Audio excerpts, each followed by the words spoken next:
Welcome to my YouTube channel. Recent గా మనకు couple friendly అనే సినిమా ట్రైలర్ అయితే రిలీజ్ అయింది. ఈ సినిమాలో మనకు Santosh Shobhan and Manasa Varanasi hero heroines గా చేస్తున్నారు. ఒక షార్ట్ ఫిల్మ్ తీసిన డైరెక్టర్ ఈ సినిమాకి డైరెక్షన్ చేస్తున్నాడు అనమాట.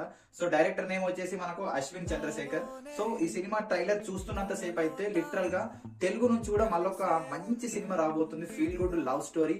ఇది కూడా ఈ సినిమా మనకు ఫిబ్రవరి 14 లవర్స్ డే సందర్భంగా రిలీజ్ అవుతుంది. సో వ్యాలెంట్స్ డే అంటేనే లవర్స్ డే కదా. సో ఈ సినిమాని మనకు ధీరజ్ మూవీస్ వాళ్ళు తెలుగు స్టేట్స్ లో మనకు రిలీజ్ చేస్తున్నారు అనమాట. రీసెంట్ గా ఈ సినిమా యొక్క చిట్ చాట్ లో హీరో గారు అన్నారు, సో ఇప్పటి వరకు మనం తెలుగు సినిమాలో చూసిన లవ్ స్టోరీస్ అని ఒక ఎత్తు అయితే ఇది లవ్ స్టోరీ, ఖచ్చితంగా ఈ స్టోరీకి కనెక్ట్ అవుతారని చెప్పారనమాట. నాకు కూడా అనిపించింది పర్సనల్ గా ఈ సినిమా ట్రైలర్ చూస్తున్నంత సేపు.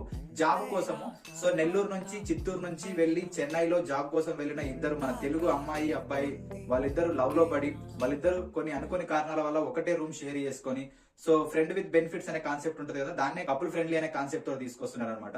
సో అమ్మాయికేమో ఇంట్లో మ్యారేజ్ ప్రాబ్లమ్స్ చేస్తా ఉంటారు, అబ్బాయికేమో జాబ్ లేకుంటది, తన ఆర్కిటెక్ట్ అవ్వాలనుకుంటాడు. సో అమ్మాయి కూడా మంచి జాబ్ చేసుకొని సెటిల్ అవ్వాలనుకుంటది. సో వీళ్ళిద్దరు ఒక రూమ్ ని షేర్ చేసుకొని వాళ్ళు ఎలా లవ్ లో పడ్డారు, వాళ్ళ లైఫ్ లో జరిగిన ప్రాబ్లమ్స్ ఏంటనేది క్లియర్ గా తెలుసుకోవాలంటే మనం సినిమా చూడాలి. ట్రైలర్ అయితే చాలా మంచిగా కట్ చేశారు, చాలా బాగుంది. సో ఫిబ్రవరి 14 లవర్స్ డే సందర్భంగా ఈ సినిమా అయితే రిలీజ్ అవుతుంది. సో తప్పకుండా మీరు ట్రైలర్ చూసినట్టయితే సో ట్రైలర్ ఎలా ఉందో కామెంట్ సెక్షన్ అయితే మన ఛానల్లో కామెంట్ సెక్షన్ లో మెన్షన్ చేయండి. సో ఈ వీడియో నచ్చినట్లయితే please do like, share, subscribe my YouTube channel VG Cinema 24. Thank you.